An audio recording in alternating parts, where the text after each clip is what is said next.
Donald hasn't displayed the leadership it takes to move the project from paper to reality. Now it seems this Premier and this government isn't showing that leadership either. So, Mr. Speaker, when will this minister and the NDP finally show some leadership and get a plan in place that will have this project completed by the end of 2011, as has been twice committed by his department? The Honourable Minister of Transportation and Infrastructure Renewal. Thank you, Mr. Minister.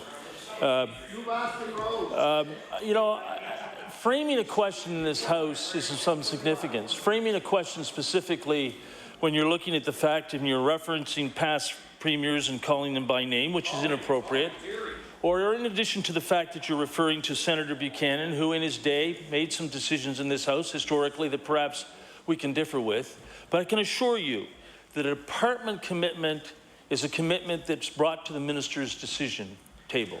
And that decision will be made by that minister, not by the department.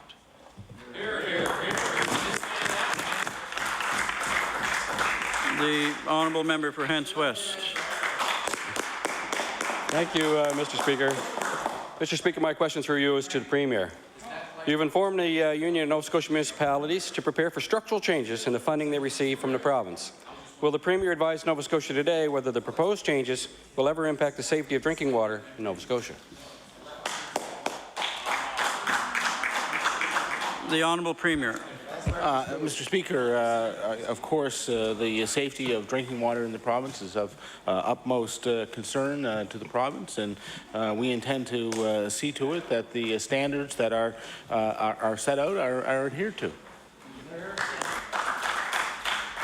The Honourable Member for Hants West on your first supplementary. Thank you, Mr. Speaker. The Mayor and Town Council in Hantsport have undertaken a $9,000 pilot project looking at ways to reduce THMs in their drinking water. Now, THMs are related to, have been linked to cancer in drinking water, Mr. Speaker. They're doing this in order to meet the Department of Environment's regulations concerning the level of THMs in public water supplies. The costs for a full-blown THM reduction program over time in Hantsport range anywhere from $300,000 to $1 million. My question to the Premier is this: what is his government saying to municipal units facing such challenges? The Honourable Premier. Well, Mr. Speaker, in fact, as we went through and reviewed many of these projects, we tried to find ways to work with municipalities in order to ensure that they happen. Of course, Mr. Speaker, we're talking about something pretty fundamental, which, of course, is the access to clean drinking water.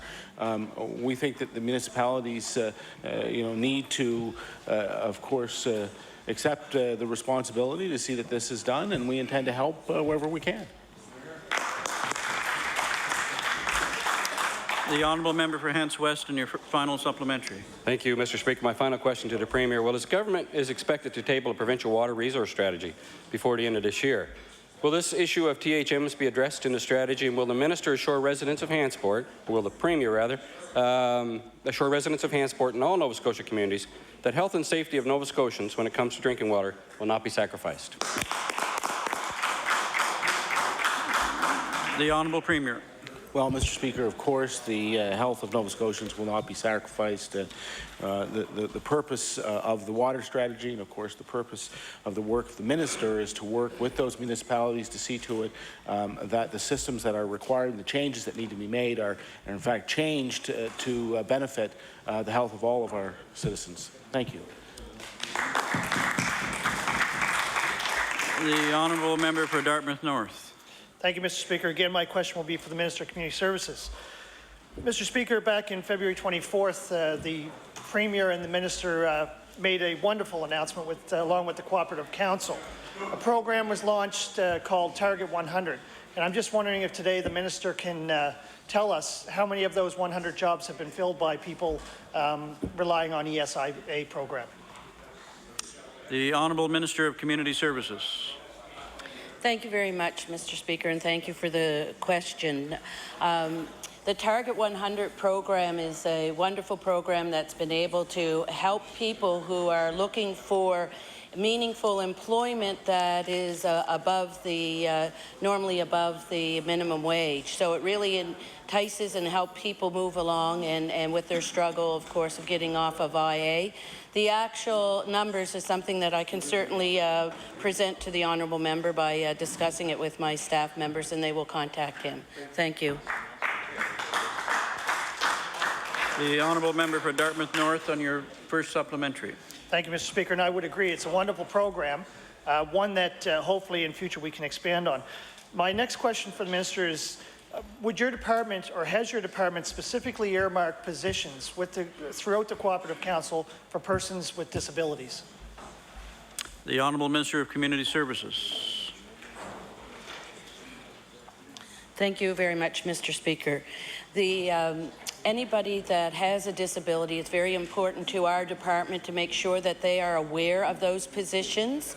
Those positions are open for anybody that meets the criteria, and we work with them. Once again, it's on an individual basis. Whether they have a disability or not, we work with them and work with the Cooperative Council to make sure that the placement meets their needs. And it's a placement that gives them the encouragement that they have a new job, they appreciate the job, and that it makes them feel that there's opportunities. And it does open the door, because one of our first participants actually ended up receiving a management position out of being involved. And that's a wonderful story to be able to relate to Nova Scotians. Thank you. The honourable member for Dartmouth North on your final supplementary. Thank you, Mr. Speaker. And it's nice to hear that so far there's one individual that received a good position. I'm looking forward to having those numbers forwarded. Mr. Speaker, my final question is quite simply, in the past I raised this issue around this program and was critical about targeting it only at 100 individuals. So my finishing question will be to the minister. If those numbers are indeed reached, the target 100, will your government be looking at expanding that program? The Honourable Minister of Community Services. Thank you, Mr. Speaker. I know the honourable member is right. It is a wonderful program, and what we'll be doing is analyzing and evaluating how well the program was received, how well it was implemented, because that's very important to us to make sure that people are receiving the benefit of this program that it intended to do. And I know the Cooperative Council was very, very excited when we announced it. They were looking forward to opening and expanding that program, and we're looking forward to working with them on the evaluation and seeing that there may be potential opportunities for more people to be involved in the Target 100, and hopefully we can push it up to Target 200. Thank you. The honourable member for Bedford Birch Cove. Mr. Speaker, the two groups who represent post-secondary students in this province, the Alliance of Nova Scotia Students Associations and the Canadian Federation of Students, are concerned about the O'Neill report and its suggestion that the tuition cap should be removed.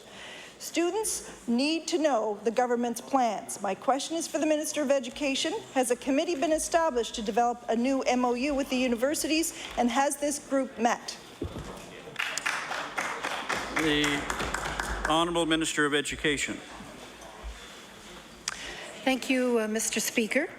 I'm pleased to say, and I don't think it'll be any surprise in this chamber, that this government shares the objective of the student associations, and that we all want affordable, accessible, quality post-secondary opportunities. And that's the reason why various levels of government, but particularly the Department of Education and myself as Minister, have initiated a number of different levels of consultation with the universities, with student organizations, with faculty groups and other interested groups. And currently, we're actually in the midst of a consultation on student assistance. So we're out there making sure that we have the information we need before we move into a decision-making phase, and we are listening. Thank you. Good answer. The honourable member from Bedford Birch Cove on your first supplementary. Mr. Speaker, I believe the negotiations for the last MOU agreement had started by this point in the process. So if I take the minister's answer to say they have not begun, I'm wondering when we can expect negotiations to begin. The Honourable Minister of Education. Thank you, Mr. Speaker. It's my understanding that there are a couple of preliminary stages before the final decision is made about the MOU negotiations. One of them is to have senior staff from the department meeting with universities to get what's called the chart of accounts, and that's just getting the financial details and understanding what the cost pressures are. That has been finished, and we'll be looking into moving into the other stages in the near future. Thank you. The Honourable Member for Bedford Birch-Colborne, your final supplementary. Thank you, Mr. Speaker. Students have been at the table for the last two MOU negotiations, and cutting them out now would be unacceptable.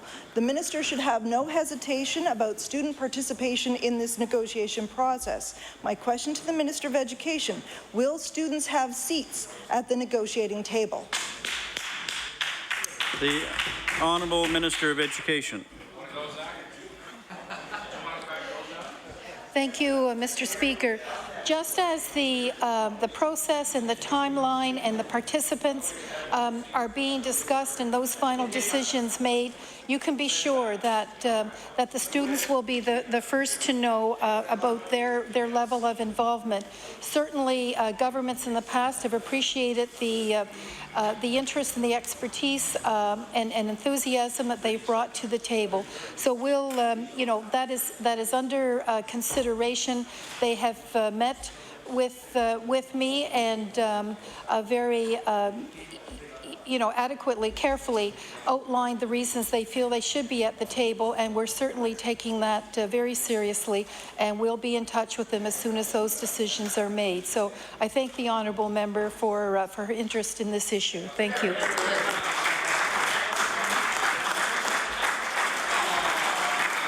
Order, order, order.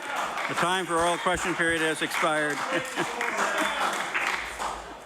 Before we go to opposition House business, I want to recognize the Honourable Member from Antigonish on an introduction. Thank you, Mr. Speaker. Mr. Speaker, in your East Gallery this afternoon, you have two guests, my lovely wife, Jane, and with Jane, a very good friend of ours, Phyllis Larson. Phyllis is visiting with us this week from Ottawa. Phyllis has been a dear friend and a supporter of mine throughout my political efforts, and has been deeply involved with the party for a long, long time. Indeed, our Honourable Minister of Health, Phyllis was a former constituent assistant of hers. She has been a former constituent assistant of the Honourable Alexa McDonough. She has been a former constituent assistant for the Honourable Ed Broadbent. She's just finished a tour of duty as the MA for the Member of Parliament for Ottawa Central, Paul Dewar, and she's about to go back to his constituency office as his EA at the beginning of the new year. So I would ask the host to give their usual warm welcome to these two fine ladies.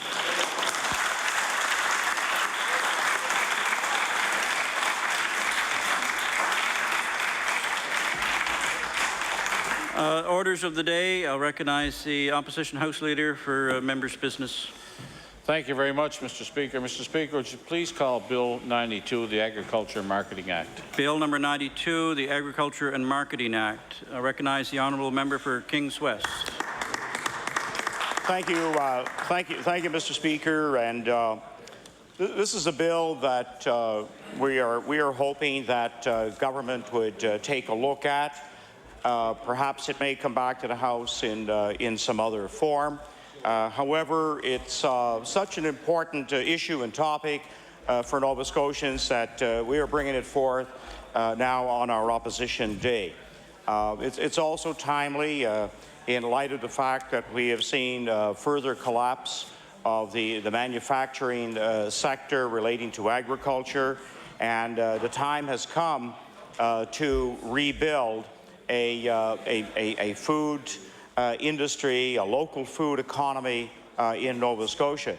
So we put forth in this bill a vision, a plan that would see called a 2020 vision, where the goal would be to have 20 cents of every dollar come back to Nova Scotia farmers. This really, I guess, got its impetus this summer when GPI Atlantic released their latest study showing that we had declined in Nova Scotia to just 13% from 17 cents of every dollar going to Nova Scotia farmers. And this decline really was a springboard for us to take a look at how we could start to rebuild a local food economy in Nova Scotia. And it comes at a time as well where the local food movement has been getting some traction. However, we know that we've had slippage overall, and therefore setting a goal, setting a target is an important part of that. In fact, we're seeing that at some of our universities. They have taken the initiative to start to increase the amount of procurement, the amount of local food that they can bring to the cafeterias. And this is coming as a result of students making a stronger choice, a wise choice about consuming more local food. Local food that obviously has a very clear traceability, very clearly very nutritious food that we know, in fact, where it's grown, how it's grown, and has the benefits of bringing more dollars to the local economy and to the farmer who's been suffering through now a couple of decades of lower gate revenues. And that has been confirmed, of course, by Stats Canada. We're, you know, in some ways, consumers are ahead of the politicians on this issue. They've been working on a number of niche opportunities in developing a local food economy, and we need to look to them for the lessons that they've learned, so that we, in fact, can expand that from a government perspective. One of the ways, in fact, in which the consumer has clearly shown us the way is in a development called the 100-mile diet. And now we have had opportunities in the province where community organizations, in fact, have put on dinners and fundraisers that have the 100-mile diet as a main selling feature. That everything that will be consumed at the event will have been grown locally and moved to an end inside of that 100 miles. The other area that we're seeing local farmers and again in conjunction with the consumer demand, we're seeing that the major chains are having to listen and adhere to the demands of getting local food in the major superstores, the Sobeys or the Atlantic Superstore. In fact, I was talking with one farmer, in fact, an elderly farm couple in the Valley just this week. They are both over 75 years of age, but they are still maintaining a strong farm presence on the North Mountain, in fact, in the community of Burlington. And this year, they took their beans to Sobeys on the South Shore and sold $40,000 of beans that they had grown on a small farm operation. So these are good signs. These are good signals. And these are the kind of endeavors that we have to build on. And we do look to the Department of Agriculture, to Select Nova Scotia, to be leaders and to continue to work at educating Nova Scotians on this very, very important development. The Liberal caucus believes government-funded agencies and institutions lead by example. The goal of 20 cents of the dollar by 2020 should apply to schools, hospitals, and jails. Now, we know that there's small little advances as well in our institutions, but when we compete with large companies involved in the procurement, sometimes the local food producer is left out of that equation. And it's an area that through government policy, if not through legislation, at least through policy, we can start to make again a greater movement to have our provincial institutions get our local product. Knowing that these are facilities that are 100% funded by taxpayers' dollars, it only makes sense that government again develop a strong policy, a strong initiative to make sure that whether it's our maritime beef, we know that there's little pork left to bring to any of our institutions, but beef and market garden crops, this is where we need to get a percentage that goes to the institutions that is locally produced. We believe that the goal is realistic and fair. Currently, with only 13 cents of every grocery dollar spent in Nova Scotia being spent on local products, going to the local farmer, we have a long way to go.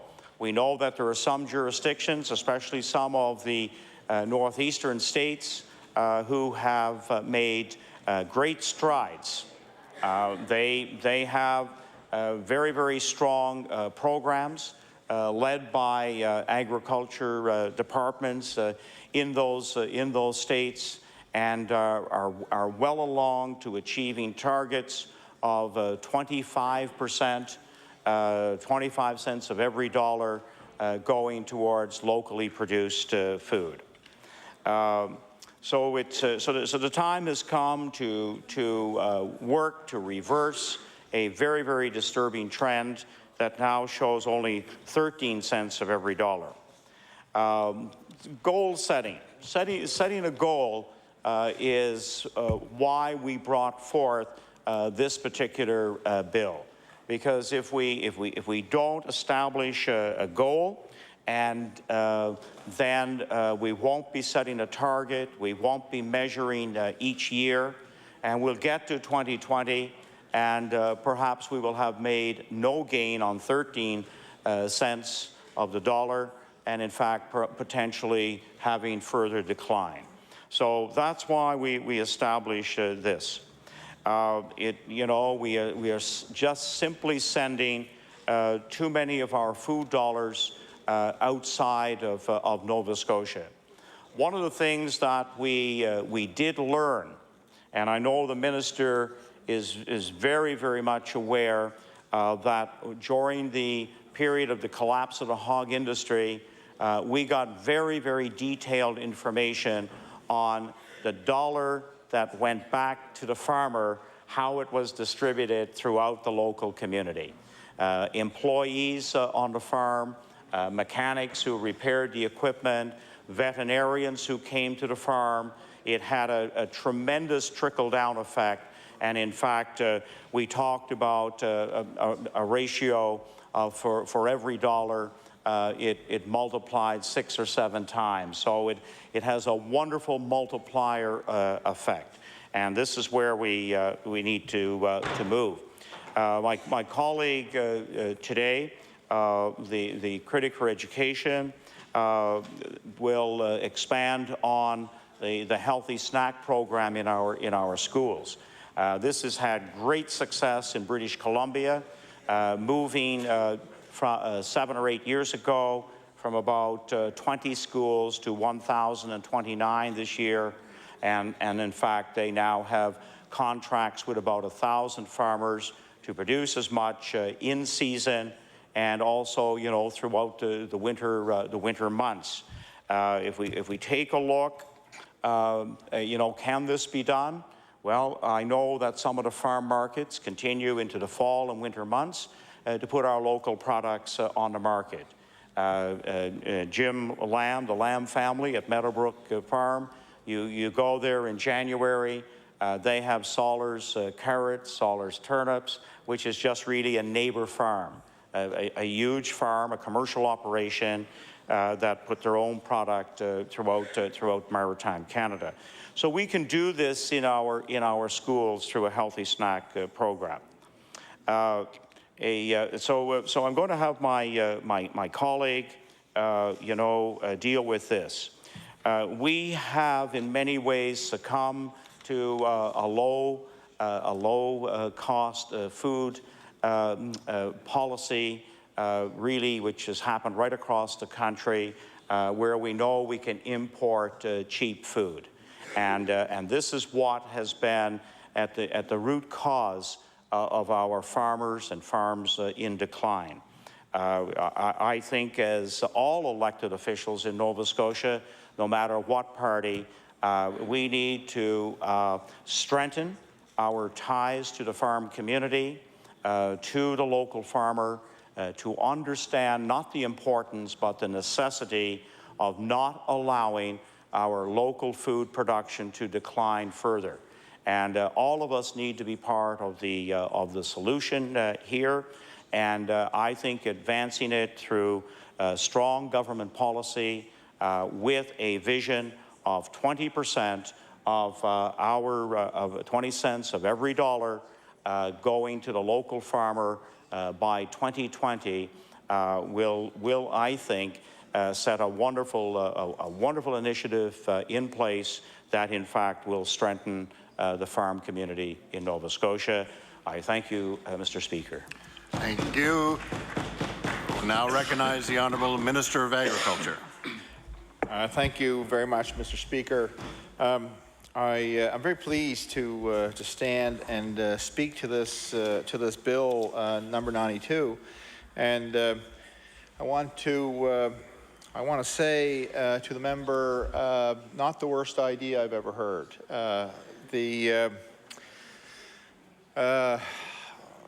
There are some, some good points about this, but I think probably the idea of moving, say, from the 13 cents of every dollar to 20 cents of every dollar, and I'm not sure how they determined the amount, but you know, if they had a cost of production formula or whatever, it's a bit difficult in the sense that the institutions for government, and I would say institutions generally, are kind of the low price leader, you know, for what they buy, so as far as getting those high price points, that's not necessarily the place to go. And also, I think unless you have a situation where a farmer can go to the back door and deliver something, which is unlikely, it's very difficult if they go through a packing plant or whatever to, number one, determine actually whose product is because the volumes would be low. I think in Nova Scotia, in terms of apples, I think institutions purchase in the range of 250 tons, and that's like somewhere in the range of half of 1% of the, I think it's the consumption in the province, and it may be the production. I just forget how that number goes, but it is extremely small. So try to determine actually who should actually get the 13 or 20 cents. I think would be a very difficult process, and also you're going to maybe have the more efficient producer taking the same price as the least efficient producer. And also he would have to exclude the supply managed commodities as well, because they have a cost of production formula that allows them to get their price out of the value chain. So I do see some issues with that. But anyway, we have already started much of the work mentioned in this bill. In fact, we've gone beyond what the member opposite is proposing today. This government has a full complement of programs and initiatives that are supporting our producers and processors as we encourage all Nova Scotians to buy local. Things that this government has been working on for the past year, Mr. Speaker. We already know food that's locally farmed is not only nutritious and delicious, but supports many agricultural operators and helps grow the economy in towns and counties across the province. In fact, agriculture continues to be the heart of many rural communities. It contributes to who we are, how we work, and how we live, Mr. Speaker. We want communities that are strong, safe, and vibrant, and agriculture contributes to that goal. Providing more opportunities for the purchase and consumption of local foods benefits the industry. Mr. Speaker, this government has several very successful initiatives that are ongoing in our public schools and in our public institutions, and I'm pleased to share this information with members of this House. I'll start with what is perhaps the most well-known program. For almost 40 years, Mr. Speaker, the Nova Scotia School Milk Program has made milk available in our public schools. The program allows milk which is consumed by students on school premises to be provided at a reduced cost. Now, Mr. Speaker, this doesn't set a particular number of cents per dollar back to the producer because milk comes from the supply managed system where a cost of production formula is used to ensure that producers actually get the price out of the value chain. That's made possible by the Department of Agriculture, and I refer to the reduced cost, which pays the school servicing dairy the difference between the wholesale selling price and the school selling price. Every day, more than 130,000 students from primary to grade 12 get to enjoy all the nutritional and health benefits of milk through the program. A somewhat newer initiative, Strive for 5, was started earlier this year, but it's already having a great impact on students and staff in our public schools. This initiative takes healthy eating in our schools a step further. It focuses on promoting and preparing local, in-season fruits and vegetables. Mr. Speaker, we already know our locally farmed and produced food is healthy and delicious. Teaching our students about what's available in their own backyards delivers not only a lesson in agriculture, but a lesson in supporting a local economy. Our government believes in giving students a good start each day. Mr. Speaker, it's widely known that when students are well nourished, they're better prepared to learn. Breakfast programs have been found to increase student performance. They also result in fewer days missed and fewer in-class disruptions. Through the Health Promoting Schools Initiative, the Department of Education and Health Promotion and Protection are providing funding to school boards to support breakfast programs in our public schools. More than 200 schools with 16,500 students are getting healthy breakfast and snacks through this program. Mr. Speaker, the Health Promoting Schools program doesn't stop there. It also funds initiatives like Big Crunch and Fall Fruit Frenzy that highlight local fruits and vegetables in each school board. On a local level, perhaps a project that's familiar to the member opposite is a pilot project at the Annapolis Valley School Board called Farm to School Fruit and Vegetable Promotion. Through this program, one fruit or vegetable is delivered to schools once a month, and the fruit and vegetable are, of course, all produced locally in the Annapolis Valley. There is a lot of support for this program, both locally and at a provincial level. The Department of Agriculture has provided funding for the distribution and administration of this program, and I'm pleased to say farmers who are members of the Kings County Federation of Agriculture are donating the produce, and Armstrong Food Service is providing a delivery service. This partnership goes to show just how agriculture continues to be at the heart of many rural communities. Mr. Speaker, in addition to the programs I just mentioned that already benefits public school students, I'm pleased to speak about some of the other measures the government has taken to support our local producers and retailers. As I've said many times in this House, Mr. Speaker, we recognize the benefits of buying local. We know that transporting food over shorter distances uses less fossil fuels. That act alone helps maintain a clean environment. And we see the resulting economic development in communities when goods are brought from local suppliers. To help inform these types of policies, a study of local food consumption is underway. It's looking at how publicly funded institutions like hospitals, universities, our community college system, public schools, correctional facilities, and how they buy local food.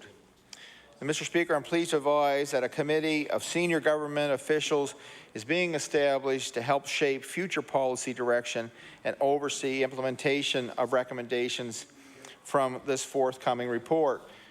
Now, I'm not sure if that actually passes muster for the member who introduced the bill, but certainly I think he indicates the need for an advisory committee, and I'd like to think that they could have that role. In fact, the food and nutrition policy for Nova Scotia Public Schools contains a policy guideline for buying local. It's a policy guideline that was developed after much consultation with stakeholders and has existed for some time. Our government's procurement policy allows a preference to be given to goods manufactured in Nova Scotia. The policy also asks government departments to consider the sustainability factor when they are buying something, including food. And Mr. Speaker, this government clearly recognizes the importance of having buy local policy guidelines in place. Mr. Speaker, there is significant opportunity for local industry to capture more of the value chain. Nova Scotia agriculture is well positioned to take advantage of these value-adding opportunities. Our government continues to assist local agriculture to learn how to get more from the value chain and recognize that the industry is well positioned to make the most of these opportunities.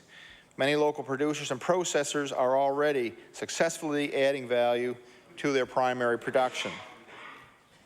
The member for Kings West indicated Solar Carrots, and they've been doing great things, to add value to their product. And I want to say, Mr. Speaker, I think carrot production in this province is somewhere in the range of 300% of what we consume. So we're exporting carrots. We don't eat all of what we produce. And I know members would be aware that something like blueberries, I think we'd have to consume, I don't know, I was going to say 10 pounds a piece, but I think it might be like 40 pounds a piece if we were going to consume all the blueberries that the... Yeah. Many local producers and processors are already successfully adding value. Others are taking advantage of growing or emerging market trends that present opportunities to those who are willing to compete on value versus price. Nova Scotia is well positioned to capture domestic and export opportunities. We possess a number of strategic advantages. Our size, proximity to markets, highly skilled labor, resources, a solid reputation, a great climate for specialty crops like grapes, and excellent growth potential.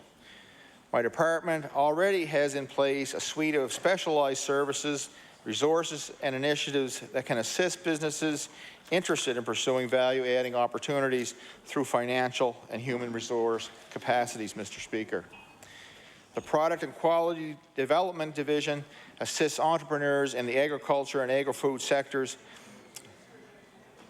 realize a great economic success while endorsing greater innovation and productivity in our shared pursuit to stimulate a stronger economy. Staff provides support at all levels of the agri-food value chain to access the tools, confidence, and support to pursue new value-adding opportunities resulting in higher profits for their businesses. They foster a culture of innovation and optimism in the agriculture and agri-food production sectors. As a matter of fact, we are partnering with Acadia Centre for Social and Business Entrepreneurship, Kings Regional Development Authority, and the Eastern Kings Chamber of Commerce to deliver a workshop tomorrow entitled New Opportunities in Value-Added Agriculture. 118 participants will learn about the opportunities and increasing returns on their product through value-adding activities. Long-term prosperity for Nova Scotia agriculture is about getting local products on store shelves. Equally as important is getting more money in the pockets of farmers. As I've outlined here today, we are working on a number of initiatives that can help make that happen, and it's important that our programs continue to support industry growth and development, Mr. Speaker. We continue to support industry efforts to add value to primary products. These are significant pieces of work that are helping to address current challenges and prepare for future opportunities. They will help us move forward in our efforts to build a stronger agricultural economy. For too long, long-term problems have been addressed with short-term solutions like ad hoc emergency funding that have few lasting benefits, Mr. Speaker. We can no longer afford to look for quick fixes to help the industry get through another tough year. The government can't afford to operate like that, and neither can the industry.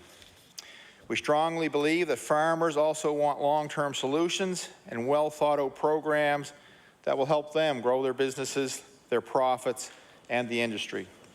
We've certainly been discussing it within the department as well as with producers and processors, and we've heard a lot about where they want the industry to be in the future. We are listening. What we have heard has contributed to the development of our 10-year plan to help move the industry forward, and I intend to release this plan at the Nova Scotia Federation's annual meeting next week.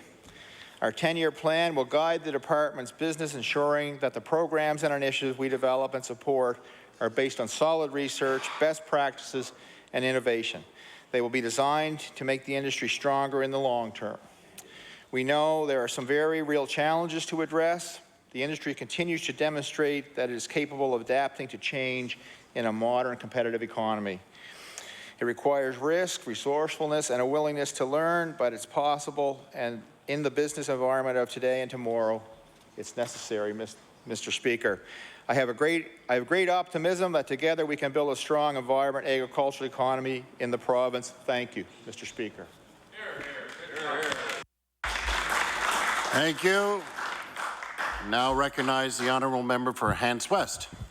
Thank you, Mr. Speaker, and it's a pleasure today to chat for a few minutes on this very important piece of legislation that could potentially get passed through this House. This is a bill that has some merit, and it doesn't matter in this case which side of the House it comes from. It's certainly worthy of some debate. It doesn't have to be a government bill to be a good bill, and I know members of the other side would probably concur. There's not many bills get passed through here, however, that generally aren't on the government side, but every once in a while it happens. This may be one that's worthy, but it may need an amendment here or there. But I've heard a fair bit of discussion on this. The minister rang off a number of stats and read about their commitment and such, but I got to say that I talk to farmers weekly, daily. I go to the farmers markets, and it's the same thing. It's almost depressing, actually, when you talk to the farmers. That's a harsh word, but it's reality because of the position that they're in. Now, the minister spoke about a couple things. Carrots, that's great. We're doing wonderful in carrots. We're shipping them out. Blueberries, we're doing great there. We're shipping them out. That says to me, that's positive. That says to me, there's some potential here in Nova Scotia. Now, we've had more than potential in the past, as members in this House would know. Certainly, member Kings West, who comes from the Valley, would understand and know. And the Minister of Agriculture would certainly know in his background that we've had success in this province over the years. But the problem remains is there is no real commitment here. We haven't got a commitment. We talk the talk, but we don't walk the walk. Let's be honest with ourselves. We don't walk the walk in this legislature when it comes to putting forward a bill and supporting a bill that will mean something to the farm community in this province. We haven't yet made an investment. We keep hearing about the 10-year strategy, which is now maybe an 8-year strategy, and I know I brought this up to the minister before, and I've said these words before. Where's that strategy? We're looking for it. We're looking hard for it, and so is the farm community. And next week, I'm pretty sure all three of us, the critics and the minister, will be down in Truro at the Federation of Agriculture meeting. And I know what they'll be looking for because I'm talking to them constantly. I know what they're looking for. We were at a breakfast. I believe all three of us were there and others last week at a breakfast. And we heard about these numbers and just probably generated some of this bill coming forward from the honourable member. And it talks about these numbers being, well, low. Not only low, disastrous, going the wrong way.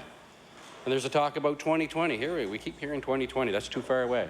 We need something now. The farm community is going to tell you we need something before 2020. We need to put together a plan that works now. And we keep asking, where's the plan? Well, still no plan. Someday there might be a plan. Some are asking, is there even a plan? Good word. Where is the plan? Where's the material? Where's the written word that says this is where we're going, this is what we're going to do, and this is how we're going to assist farmers in this province? There's a fair province called Nova Scotia that's got hectares and hectares and hectares, and I don't know how many, hundreds of thousands of it, in prime agricultural land. We just saw this great big thick report that said, we got all kinds of land to grow things. We got good soil, and it's good for this, and it's good for that, and there are times a year. You know, ultimately, we can't grow everything. We're aware of that. We can't grow enough of everything. But if we had a commitment, and again, I'm going to go back to that word commitment. If we had a commitment, not just to produce stuff for schools, not just to produce stuff for the jails and the hospitals. Mind you, those are huge commitments. We've got a lot of facilities, government buildings. You could go in all kinds of directions with this. This could be expanded for anything and everything to do with government alone would just take in a phenomenal amount of food, whatever type, whether it be beef, eggs, pork, which we're not that good at these days anymore, and just keeps getting worse, doesn't it? And it shouldn't be. We've got a wonderful province with wonderful opportunities and wonderful ground to grow on, but we're not doing it. Now, the minister also mentioned, maybe the other member did as well, about the apple program. We get great apples in this province. Perhaps every apple in this province, every school in this province should have apples from Nova Scotia go to them, and that's it, nothing more. Year-round, because I know we can provide that, because in my backyard is Mason's apples. And they have the ability to, I'm going to call it freeze it for lack of a better term, but to keep it. They've got this wonderful facility there, and they can maintain an apple and pull it out in January, and it be as good as it is in October or November, and it's a wonderful thing. So the technology exists in a food product to grow it and to keep it. So can we do that with blueberries? Can we do that with strawberries? Can we do that with tomatoes? Probably. There's a lot of science in all of this, as we well know. But what are we doing? Are we really committed to doing that? And I'm going to keep coming back to the word commitment, because I don't believe we're committed to the farm industry. If we are, we haven't shown it. Maybe we are. Maybe next week the minister's going to have a big announcement at the Federation of Agriculture meeting, and he's going to say, here's the 10-year/8-year plan. This is what we have left. This is where we're going. Maybe it'll be a full 10-year plan, Minister. I don't know. Maybe it won't be announced at all. All we keep hearing soon, and I remember soon, very soon, being criticized. I'm starting to wonder if he took that to heart. Mr. Speaker, I don't know where it's going, but we have to have a commitment. Now, the breakfast programs he talked about as well, then. I don't have a whole lot of time, so I'm going to bounce around on a few things, but the breakfast program is a wonderful thing. I don't know that every school in the province has a breakfast program, but I know that our school has one, and a very, very good one. The Annapolis Valley Board, and at least I do know my own area has good programs, and I'm sure other areas do too. And I know that the kids go early in the morning at 7:30 to start preparing for this program. Our kids have an understanding of what it means to have local food. They go to the store and they say, where's that from? Now, I take my kids to the store, and we're going to buy tomatoes, or we're going to buy cucumbers, or we're going to buy corn. That's the best example in the summertime. Everybody wants a fresh ear of corn. Where'd that come from? The sign says Valley corn. We're at in the valley. I think the kids are smart enough to know if you start teaching them now what it means, and maybe it is 2020. Maybe it's a number of years out that this takes to accomplish. Maybe it's our kids who are now, 12, 15, that are going to be the ones who are actually catching on to this. Maybe we won't.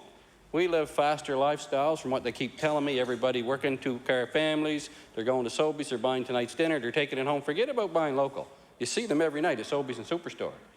Whether it's fish, chicken, whatever it is, they're going to get their meal and they're busy. Everybody has busy lives. How many people are taking this to heart? How many people are serious? Well, there's always a thing called cost. Buying local always seems to cost more. Why does it cost more? Here's a question. How come it costs more? We have the ability. Well, there's feed, and there's fuel, and there's all these other fine things that sort of get set aside. And first and foremost, the farmer. The farmer has to be treated right.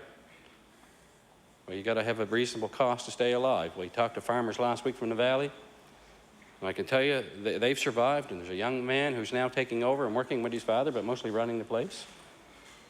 And he's not doing too bad. He's got a good operation going. He's shipping hogs out to Ontario, small hogs. I don't know how many weeks old they are. How many are they? 20 days. 20 days old, and they're going to Ontario. And there's a half a dozen, I think, of these farmers around the province and the valley and throughout who are shipping them to Ontario. What a sin that is. The hog industry has gone to, well, I can't say those words in this place, but you all know what I'm getting at. You know what I mean. There's where that's gone. What is next? We're shipping birds. Where are they going? Quebec, isn't it? Getting processed? New Brunswick, and they're coming back. And we're buying them and paying more for them. Why aren't we doing that here? And today we lose 300 plus jobs in the valley by April. And April is 5 months away. Fished. The good member says fish. Where's the fish going? China. They're coming from China. How come it's so hard? Well, this shouldn't be hard. We have a well-educated population. We have a well-educated legislature. You look around this room, there are teachers, there are maybe doctors, there are paramedics here, there are people who are knowledgeable, there are people who are educated. It seems really simple, doesn't it? Farmer grows corn, member goes to buy corn from a local farmer. How hard can that be? It's a very simple process that's become very complicated. How come there's no commitment? Where's the commitment? Everybody's looking for a commitment, though, aren't they? The farmer's looking for a commitment from government, in some ways. But the farmer doesn't say that you have to support me forever. These programs legislated would mean a lot. And I've said before, I've said in the meetings that I've attended with my local association, farm community, and said, well, something went wrong somewhere. We know that. Farming used to work in this province. Our grandfathers, some of our fathers were farmers. It wasn't a bad business, they survived, but a lot of them still had a part-time or a full-time job and worked both in latter years because they couldn't survive, because they weren't being supported. The co-ops went to the same place the rest of them went, didn't they? In a handbag, out the window, because they weren't being supported. The big chains come in like Sobeys and superstores, and nothing against the big chains. There's a place for them. People enjoy them. They go, they support them, they survive. That's obvious that we're supporting them. They are able to survive. Maybe the commitment has to be from them as well, to buy locally as much as they can possibly buy. Would that ever happen? Who knows? But we have to reach out to more than just one entity and say, this will work, or you have to do this, or you have to do that. We have to look at the entire aspect of the Buy Local campaign. And we started this back quite a while ago. And here we are. I don't know how much progress we've made. According to the numbers that were presented at that breakfast meeting last week, we haven't made any progress. As a matter of fact, it's gone the other way. From what I can tell, the numbers are going down. So we do have to do something. And the minister, maybe you have better numbers than that, but from when you talk to them, it's not really working. Some aspects of it might be. You know, we mentioned the apple industry. Very, very good industry. We have masons who are exporting them all over the place. That is a wonderful industry. Powerful industry, actually. They're making, you know, good business. They're employing lots of people. Trucks on the road going this way and that way. Going everywhere. Alberta, and they're seeing our trucks out there. I talked to people from Alberta. Saw a mason truck going down through highway today. Isn't that great? That's the first thing that comes to mind. That is good. You know, it's the same as the carrots. You know, great, they're doing that. Unfortunately, our hogs are going to Ontario, and we're paying how much for pork? Quite a bit. Quite a bit. It's incredible, actually. So we've destroyed it in a way. That's what we've done to it. So the bill is an interesting bill, and certainly one that, like I said, you know, it might need a little work, but it's worth a serious look. It's worth some support. And we have to think about a lot of different aspects of it. It's not just about schools. Like I said, it's not just about hospitals. It's about everybody. You have to instill this in everybody. You can't just say, we're going to do this and we're going to do that. There are rules around everything, and we know that. I'm not sure whether this will ever happen or not, whether the legislation will pass, and even if it does, how much difference that will make. We have to do more. We have to be committed to the farm community. We have to give them a reason to stay in business, which we're not really doing. We see young people going to the agriculture college. I think they have big dreams of staying alive in Nova Scotia. They want to stay home. They don't want to move to Alberta, and they don't want to go wherever. But they do want to stay home, and they want to farm the land that their grandfathers farmed, that their fathers have farmed. And like I said, we have a report that says we've got the best. We've got all kinds of things. But how are we going to make this a reality? We know Murray Scott, who we all know in this House, a few years ago, I don't know how many years ago now, said that beef, just looking at my note here, beef must be ordered and eaten in Nova Scotia correctional facilities. Well, I'll never understand why measures such as this can't be implemented. How hard can that be? Why can't the government of the day put in legislation? And this is a simple piece. It's commitment. We have to say we want to really be serious about this. If you told the farmers in this province, if you told the farmers in this province, pardon me, being heckled by the minister over there, not a chance, Graham.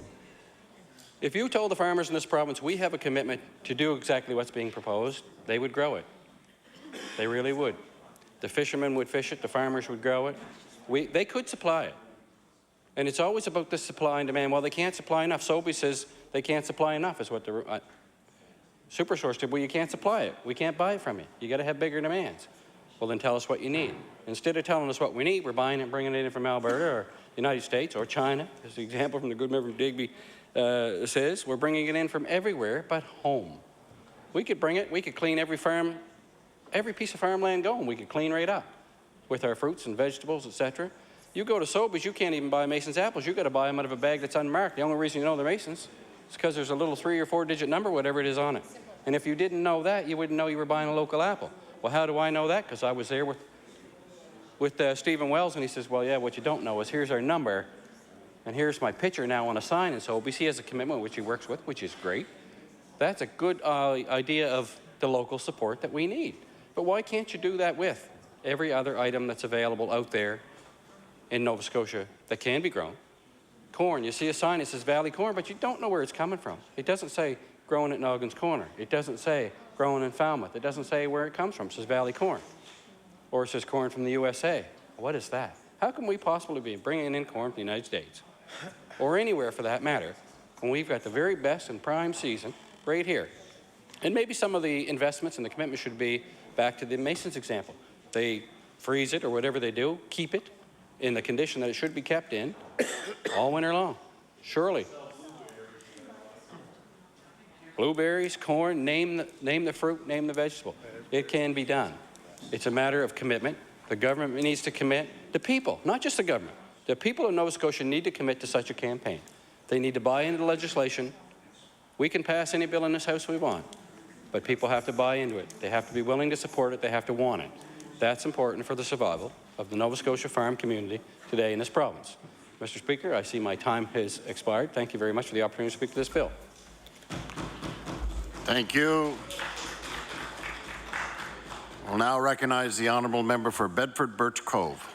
Thank you, Mr. Speaker. I would just like to remind the Honourable Minister of Agriculture that it wasn't that long ago that when beef producers came to meet with his department, they were offered apples from Chile.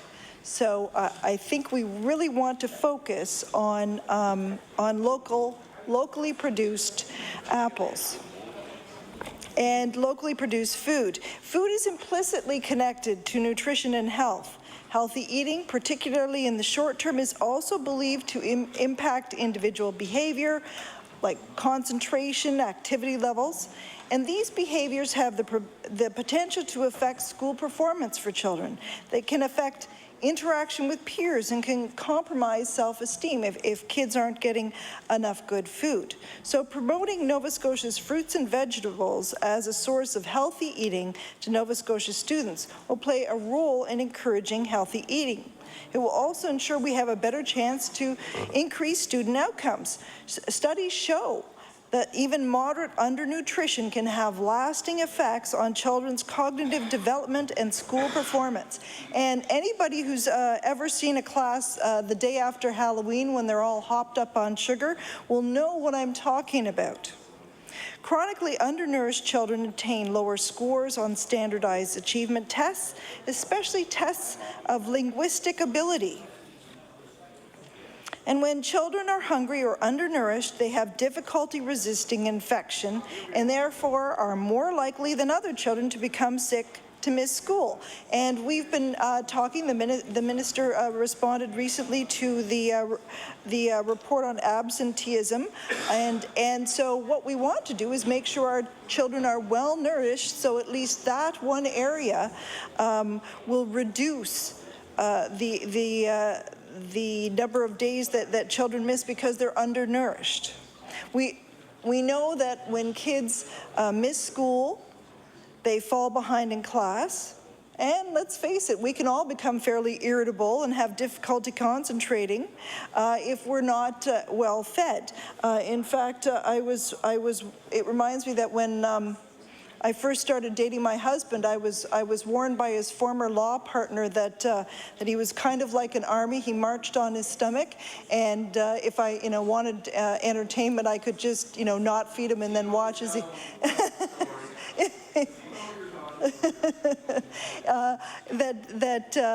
If I wanted some entertainment, I could just not feed him and then watch him wilt throughout the day. Unlike me, he doesn't have vast reserves of extra energy, vast reserves of extra avoirdupois, I guess. Anyway, we do know that with children, that if they're not well fed, they'll have low energy, and it can limit their physical activity. We did hear some statistics just within the last couple of days that 33% of those relying on food banks are in fact children. And so you have to ask yourself if those children are from families that have to rely on food banks to get through the month. You really have to ask, what is their level of nutrition like? Are they getting enough good food to help them have a good academic career? We think that a healthy snack program in the classroom will help. Certainly school breakfast programs do help, although they're not available in all schools.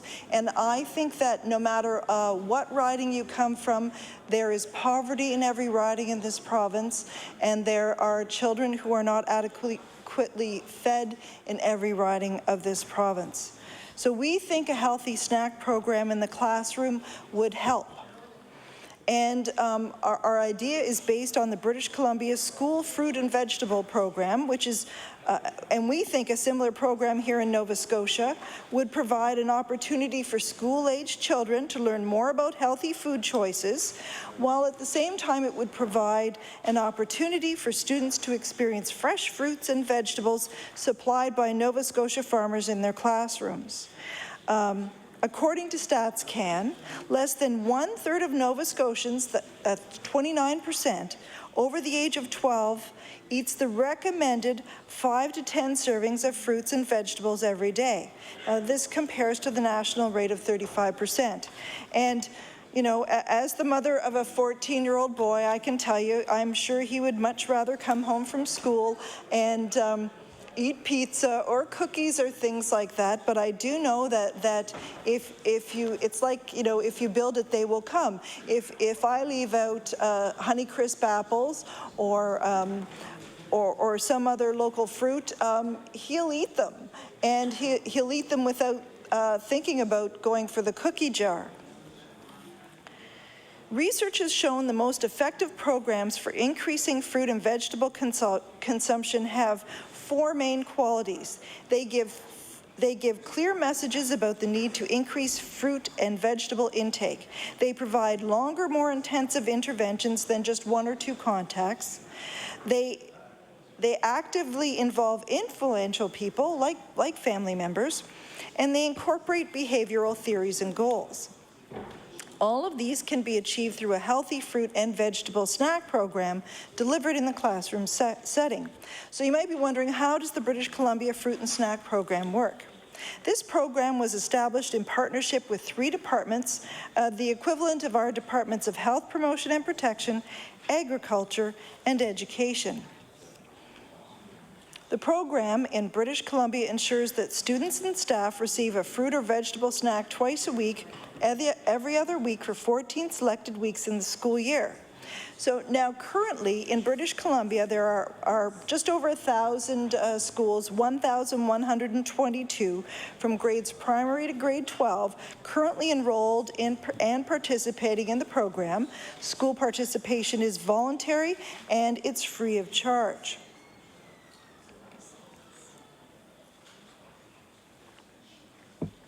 Now, as you can imagine, the benefits of such a program include introducing students to the importance of healthy eating early, transferring healthy eating messages that students bring into their family homes, and supporting the province's agricultural community. And in fact, anecdotal evidence from this program indicates that kids start talking to their parents about what food they're eating, and they start encouraging their parents to make better choices. And, you know, we all love having, you know, a smart alecky preteen tell us what to cook for dinner or whatever, but seriously, it does start to filter to the family from the child. Because they're learning this in school and they're really taking those messages to heart. So British Columbia started the school fruit and vegetable snack program as a pilot project in 2005. And in the beginning, they started modestly. They didn't go for a great big program. They just started with 10 pilot elementary schools, and those schools involved just over 3,000 children, 3,300. An evaluation of the BC program conducted in November 2006 discovered that children who were at risk eating less than 5 fruits and vegetables per day increased their consumption servings by 2. 65% of children reported making positive changes, including eating more local fruits and vegetables and feeling healthier. And, you know, again, it's one of those things where if we really encourage our kids to do this, and we give them good models, you see it in your own family life, where if you start educating your kids about, well, this Honeycrisp apple came from the valley and this is the farm, that kind of thing, they begin to take it in.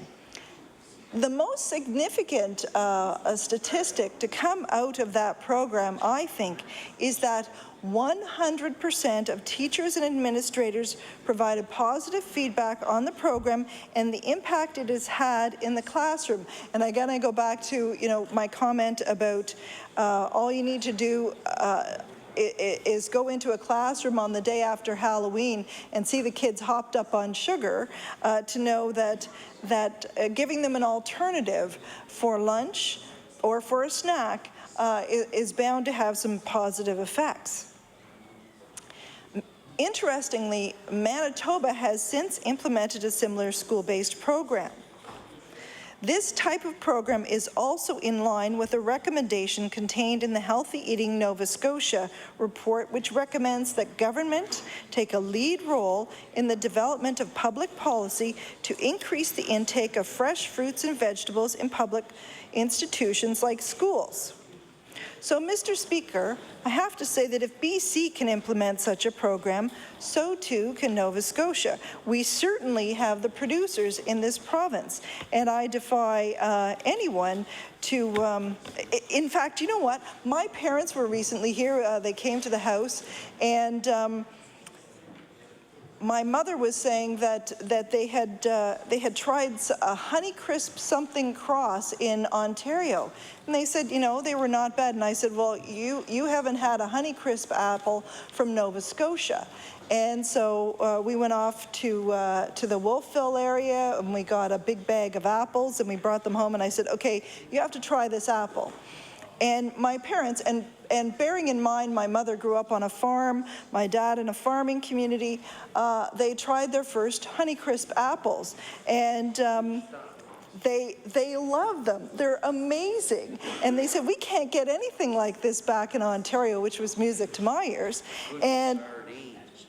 And Junior says they're good with, the member for Digby, Annapolis says that they're really good with sardines. I haven't tried that yet, but then again, someday if I take up smoking and I'm trying to quit, maybe I'll try them, yeah. But anyway, so Mom and Dad, when they were going home, of course, they were going to get their Nova Scotia lobster to take home, and they were trying to figure out how they could fit a big bag of Nova Scotia Honeycrisp apples into their luggage on the way home. Unfortunately, it didn't quite work, so they just had to take a few with them.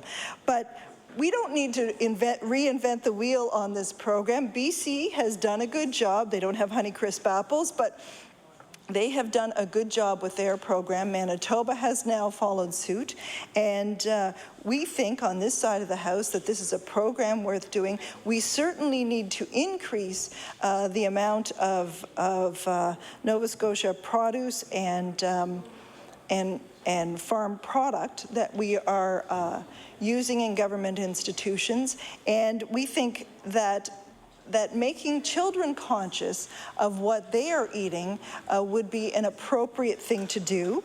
We just need to take the best practices of British Columbia and implement them here. There's no shame in doing something that's been done elsewhere. In fact, I guess imitation is the sincerest form of flattery, and we think that would be a good. Okay. Thank you, Minister. With that, I think that although there is still 2 minutes left in my time, I would like to take my seat. Thank you. Thank you, and I want to thank all members for their participation in Bill number 92. The chair now recognizes the official opposition House Leader. Thank you, Mr. Speaker, and welcome to the chair. Thank you. Mr. Speaker, would you please call Resolution 293? Resolution number 293. The Honourable Member for Kings West. Thank you very much, Mr. Speaker, and this resolution is dealing with taxation on competitiveness that we are experiencing in our province. So one of the first things I wanted to take a look at this afternoon is 4 or 5 messages that myself and my colleague will be talking about. We know that our system of taxation here in Nova Scotia is unfair to taxpayers and proven to be economically destructive. Nova Scotia is woefully behind the rest of the country when it comes to productivity, innovation, and entrepreneurship. We need to give Nova Scotians the incentive they need to thrive instead of deep taxes at every turn. Government can offer solutions, but right now its approach to economic development is very scattered and unfocused in its approach. We all want a robust economy. We want opportunities for ourselves, our neighbours, and our children, but the fact is living in Nova Scotia immediately puts us at a disadvantage. Now, I hear this generally in the first 2 or 3 months of the school year. I'm referring to the months of September, October, November, when we get a new crop of military transfers into Greenwood. And as soon as they come to Greenwood, to our province, they're talking about the extra taxes that they have to pay on a regular basis. Every time they go for any purchase, any service, new license, all of these areas they talk about as costing them more compared to other provinces where they have spent time in the military. Now, the time when I really hear from them, however, is when they do their first tax return in Nova Scotia. And that's when they get a real enlightenment as to how quickly they start to pay taxes. We're at that just over $8,000 where we start to pay taxes in our province.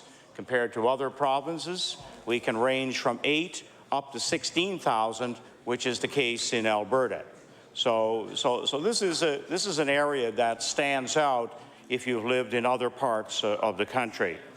For a few additional facts, and we had this actually quoted during question period today from Donald Savoy, the way ahead for Nova Scotia on page 10 of his report.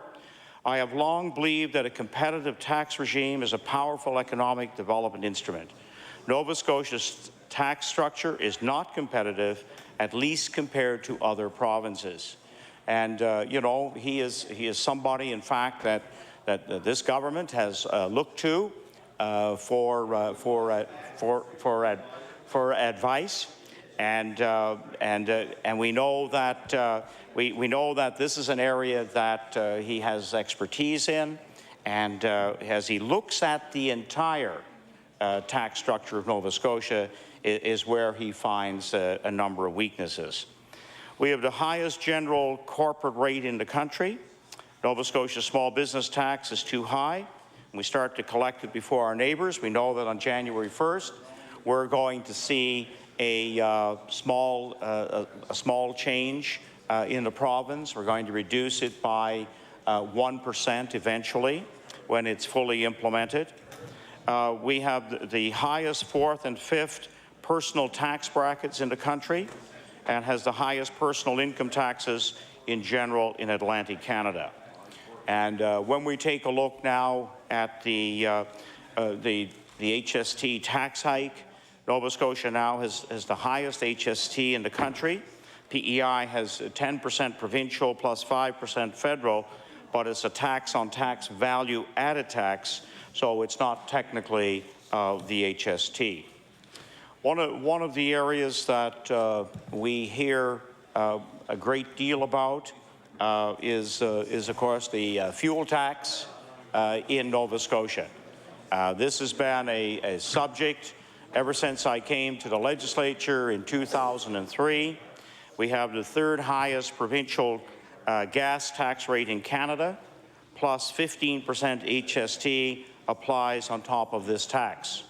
So we see one of the areas where we thought the new NDP government would actually make a change, because they were against, and in fact the current Minister of Finance rallied many times in the House around the tax on a tax. But to date, we haven't seen any change, any movement to bring about a stop in that particular tax. In every province except Nova Scotia, New Brunswick, Newfoundland, and Labrador, only the 5% GST applies. So since 1998, Nova Scotia has increased its spending more than any other province in Canada, except Alberta and Newfoundland and Labrador, Canada's two oil-producing province. So we've been on a pathway of pretty aggressive spending, and no doubt, as we realize, spending beyond our means. In a recent report by the Fraser Institute, measuring the fiscal performance of Canada's premiers, Nova Scotia was ranked dead last under the categories of corporate income tax, personal income tax, and taxes in general. Last out of all the provinces in every other tax indicator. And this is the reality that people in my constituency that come in a significant number each year to 14 Wing Greenwood. This is one of the conversations that they quickly get around to having with me. Wanting some understanding, wanting an explanation of why we have the current tax rates that we have in our province. So, unlike the rest of our neighbours in Atlantic Canada, Nova Order, Scotia, please. The chatter is getting a little high, and it's hard to hear the member. The honourable member from Kings West has the floor. Well, thank you, Mr. Speaker. In April 2009, there was a report by CFIB which scores provinces on an index with regards to their tax regime. And overall ranking, the CFIB found that Nova Scotia was the third worst province in the country based on our provincial tax regime. Nova Scotia has the second worst score on property and capital tax and is in the bottom three on corporate income tax. So this is why we have consistently over the past year and a half asked the government to do a comprehensive tax review. Don't just look at one or two tax areas. like the HST increase. And perhaps now they're given some consideration to other tax areas, like a tax on junk food, for example. So we know that, government is taking a look at a few other specific areas. And we'd like to see this comprehensive tax review that would make our province, once again, more competitive. On just about every tax indicator, Nova Scotia consistently comes in the bottom half. Other cases, Nova Scotia comes in the bottom third in the country. In terms of corporate income tax, Nova Scotia businesses pay well above the Canadian average at every price point. At $300,000, the gap is almost $3,000 higher in Nova Scotia than the Canadian average. At $600,000, the gap is almost $7,500 higher in Nova Scotia than the Canadian average. At $1.5 million, the gap is over $30,000 higher in Nova Scotia than the Canadian average.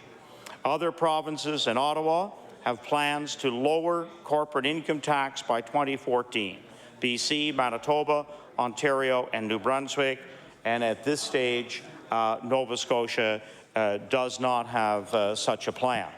So, Mr. Speaker, we are seeing why on many fronts that Nova Scotia is not as attractive to do business in. And again, my colleague will take a look at a number of the other tax areas. Mr. Speaker, one of the other areas that we do need to take a look at is industry-led research and development. And the level of R&D performed by industry in Nova Scotia, the second lowest in the country, just ahead of Prince Edward Island. The Canadian industry-led R&D level average is 1.12% of GDP, while Nova Scotia sits at 0.30%. And that's from the Nova Corp Business Plan 2010-2011 on page 8. So raising again the levels of research and development and innovation is fundamental to increasing Nova Scotia's competitiveness and closing the productivity gap with the rest of the country. Mr. Speaker, in terms of that productivity gap, there's a general comment that I would like to put into the record. Canada tends to be 80% as productive as the United States, while Nova Scotia tends to be only 80% as productive as the rest of Canada. So on so many fronts, Mr. Speaker, in wrapping up, we in this province, small business, large business, the individual taxpayer, we are hearing that they would like a review of our taxation regime that will bring a greater degree of fairness and balance, and that will make us more competitive. We have a wonderful example daily in Nova Scotia where if you're uncompetitive, the business goes elsewhere. And we know that a great deal of business in Cumberland County is moved daily across the border into New Brunswick. It certainly was very, very upsetting today to hear that a good part of the work from the Berwick-Larson's plant will be transferred to the plant in Moncton. And so, again, we ask the question, why Moncton, why New Brunswick, why are they more competitive? And we know that is indeed all about the current tax structure that we have in our province. It was said today at the Global Entrepreneurial Luncheon by John Risley, highly respected, highly regarded, one of the province's great entrepreneurs. When I asked him about where are we in Nova Scotia, and he essentially said, we cannot be looked upon as being serious about attracting business to this province. And with that, Mr. Speaker, I take my place. Thank you. The chair now recognizes the honourable member for Halifax Citadel, Sable Island. Thank you, Mr. Speaker. Mr. Speaker, it's a pleasure to rise here today and to say a few words about Resolution 293 introduced by the member from Cape Breton South. You know, the member from Kings West waxes lyrical about the state of the economy in neighboring New Brunswick and in other parts, and how the economy was when they were in power. Well, Mr. Speaker, I think we do need a little bit of a history lesson here tonight to remind us of the way things were. And I don't need to. I don't need to.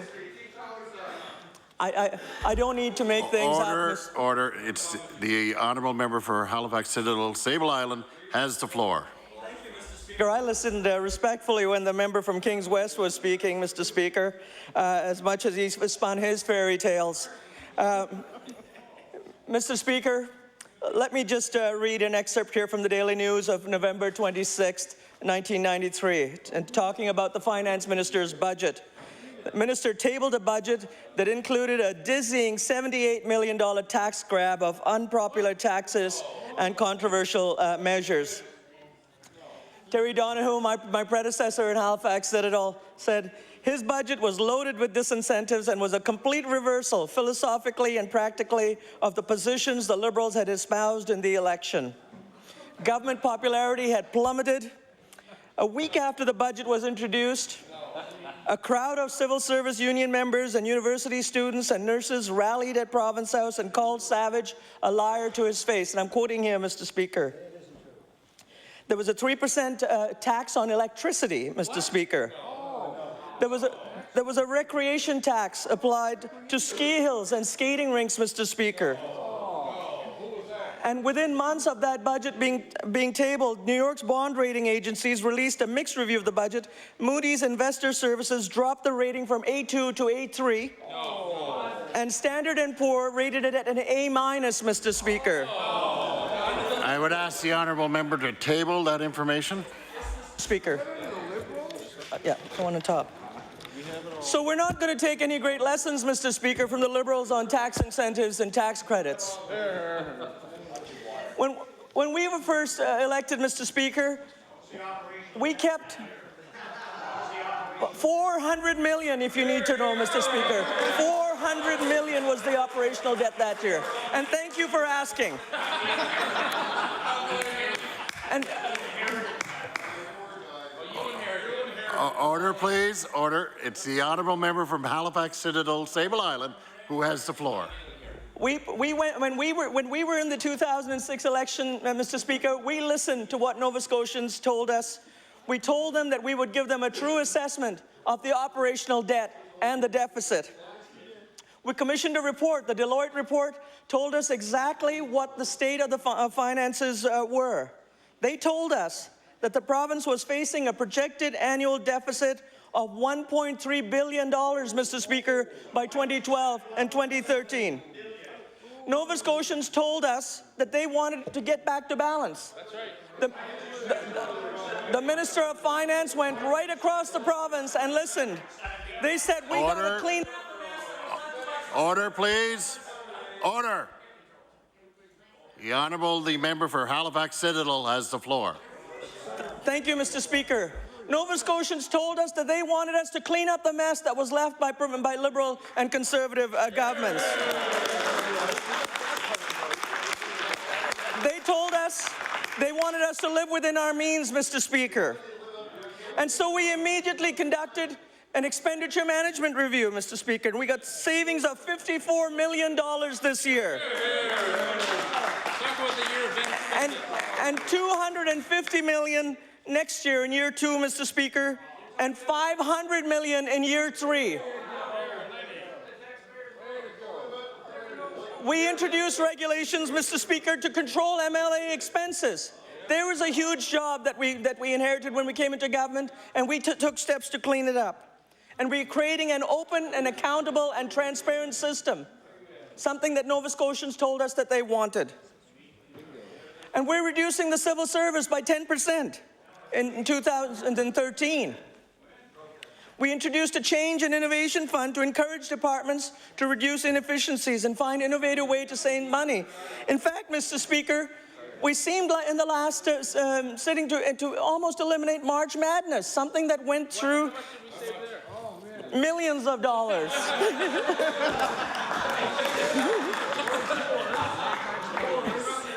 and Nova Scotians in the 2009 election told us that they wanted us to create good jobs. They wanted us to introduce a competitive tax regime. And we created 2,200 jobs, Mr. Speaker, through a 10% manufacturing and processing investment tax credit. And that was designed to innovate, to boost innovation and productivity. And that's exactly what it did, Mr. Speaker. And we boosted the equity tax credit to promote investments in communities. We increased the rate to 35%, Mr. Speaker, and the maximum annual claim will increase to $17,000 within the next year. We reduced the small business tax, Mr. Speaker, for the first time since 1992.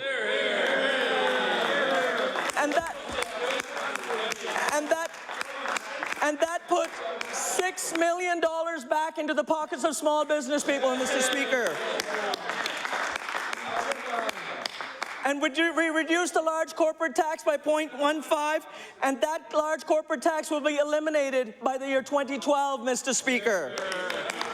We're not going to take any lessons from the Liberals on tax reductions and tax cuts and tax credits and tax incentives, Mr. Speaker. And we kick-started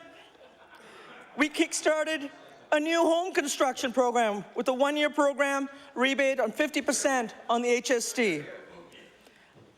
Up to 1,500 people who build and purchase a new home qualified, Mr. Speaker, and that rebate is equivalent to 50% of the provincial portion on HST to a maximum of $7,000. In fact, Mr. Speaker, we heard through the Home Builders Association that in fact was got them through the recession. And we introduced tax incentives, Mr. Speaker, to university and community college students to keep them here in Nova Scotia. And we rolled back the 8% tax increase on home electricity that the Conservatives introduced. We rolled them back, Mr. Speaker. And if I can go on, Mr. Speaker, to talk about the Liberal legacy. Here's another article from the Daily News. It says, November 21st, 1993. It says, this is, taxes have risen. Despite their election promises, they wouldn't raise taxes. Halifax's major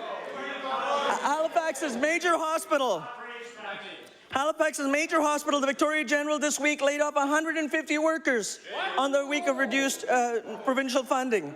Government offices were closed. 12 of some 60,000 employees took the 5 days off that were forced on them.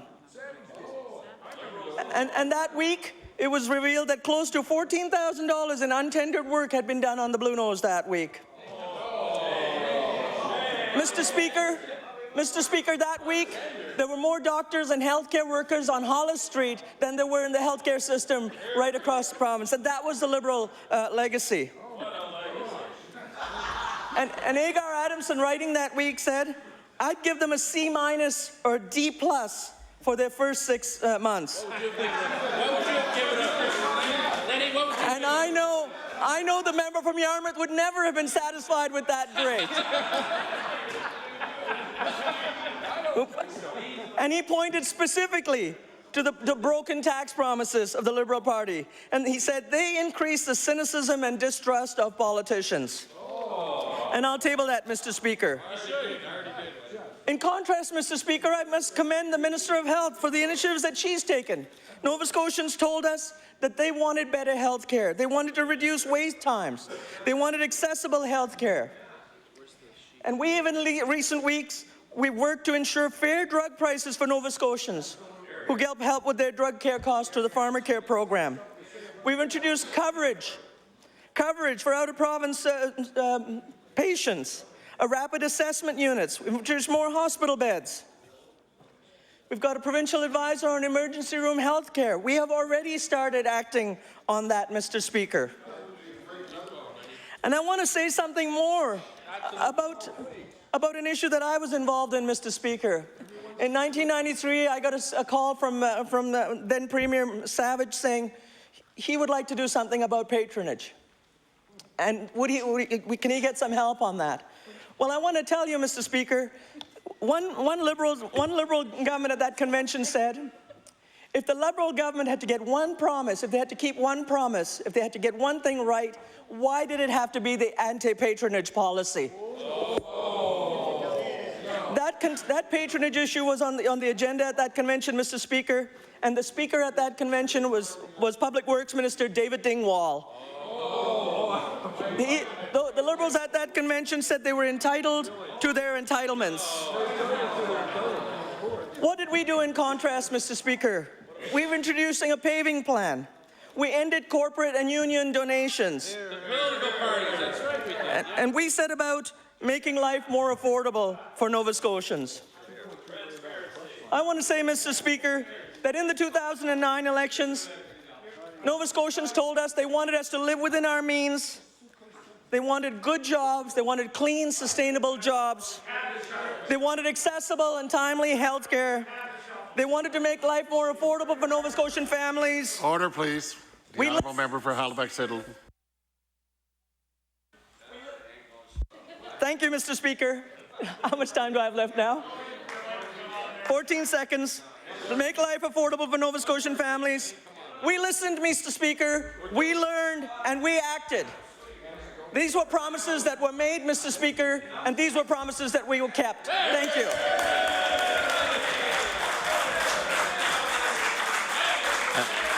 Order. The Honourable, the Leader of the PC Party.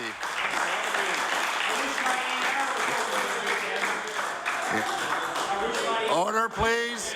Order. The Honourable, the Leader of the Progressive Conservative Party has the floor. Well, thank you, Mr. Speaker, and let me just say that I particularly enjoyed the speech of the member opposite.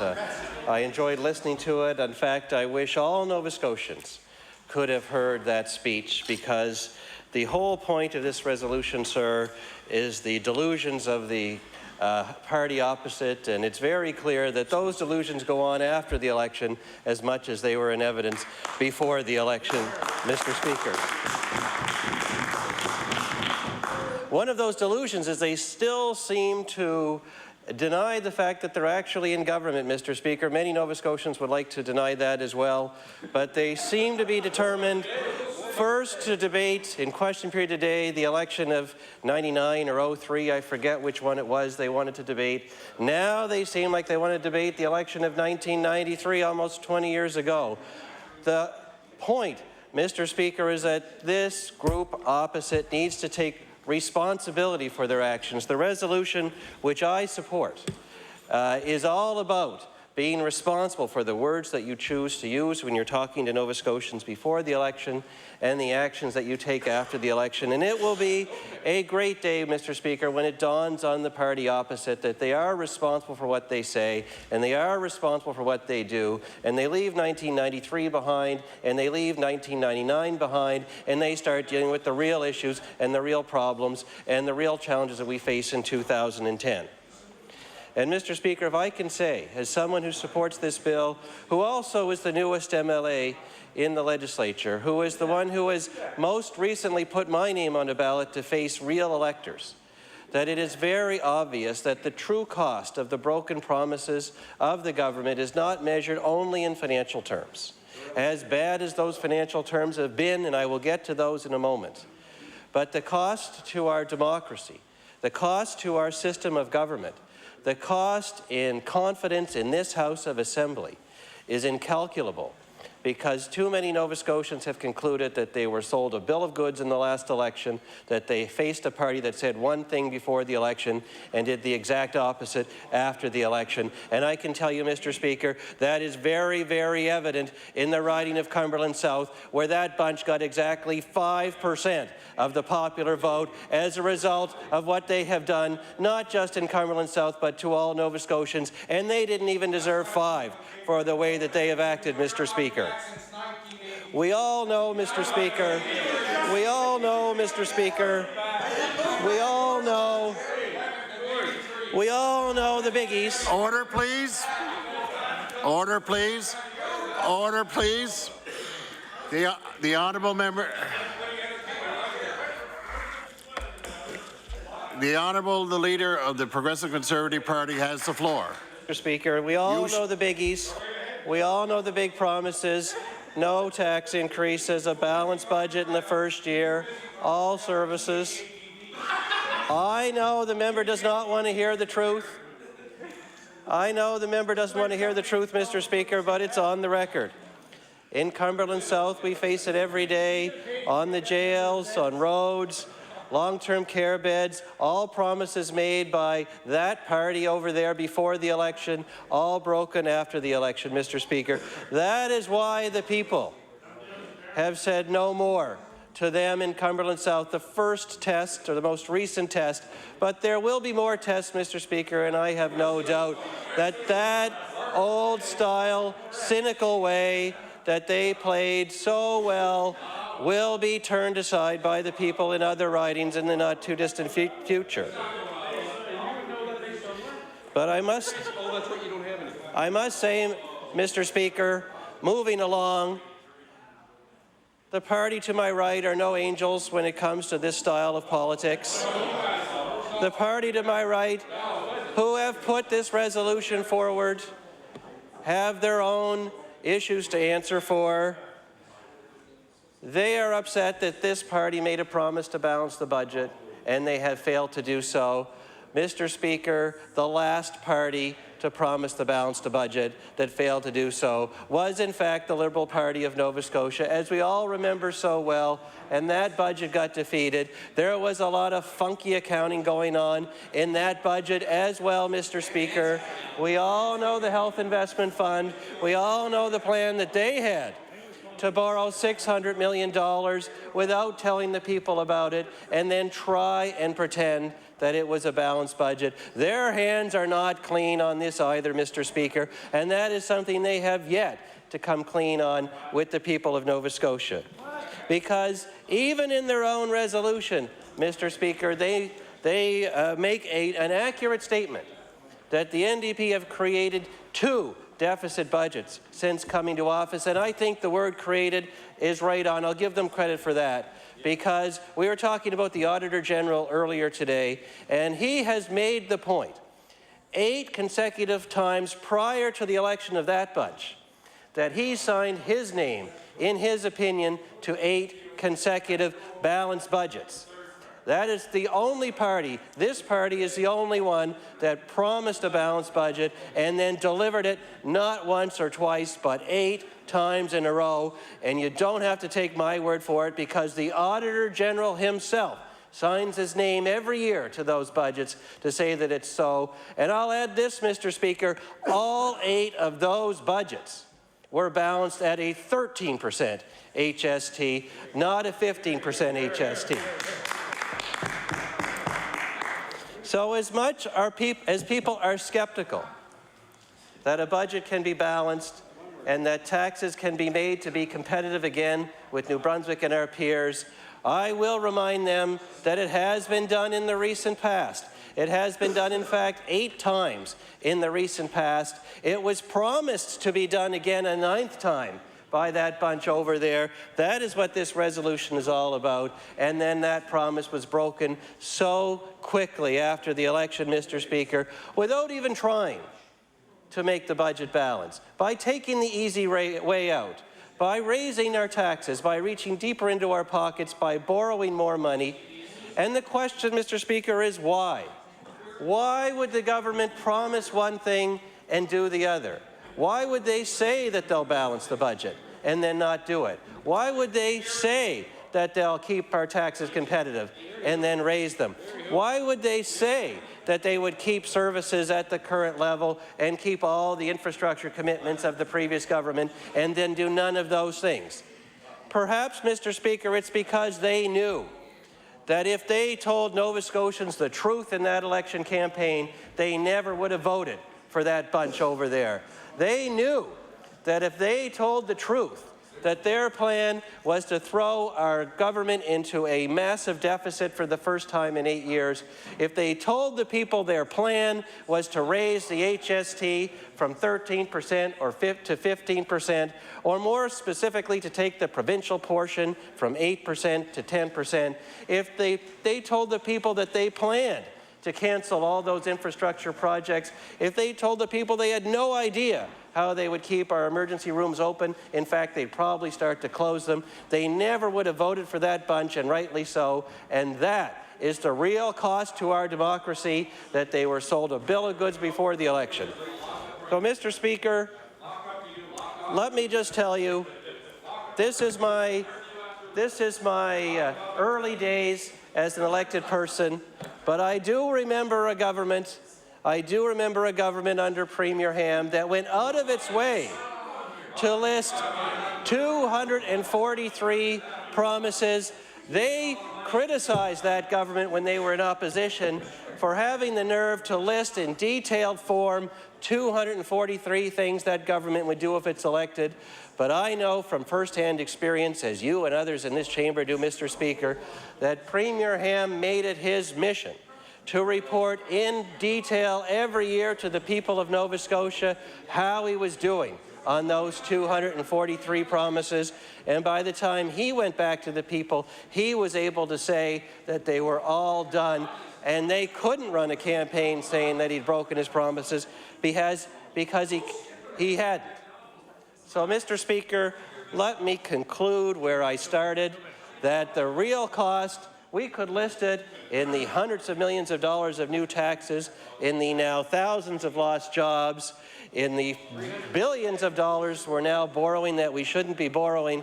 But to me, to all members of this House, to you, sir, as Speaker, to all those that care about this place, to all those that know the only way we're going to move forward as a province is if we can get people who have turned their backs on that government and in our system of government to turn back and check in again, to have faith in their system, to believe what their political leaders say.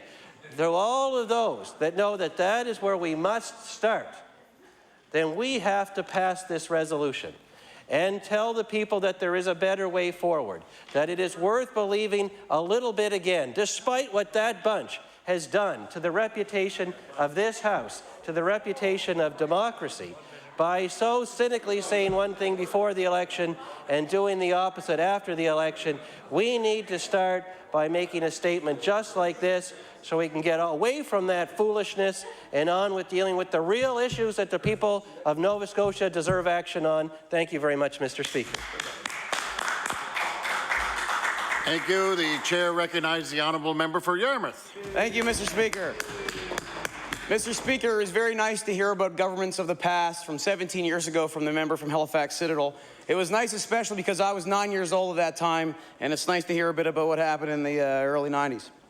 I also understand, Mr. Speaker, why members of this government want to distract this House and people of Nova Scotia from our current situation.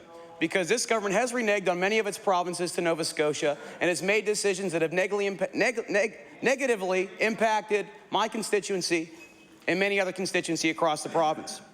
But I assure you, Mr. Speaker, our leader and the Liberal Party isn't focused on the past. We're focused on the now and the future of Nova Scotia.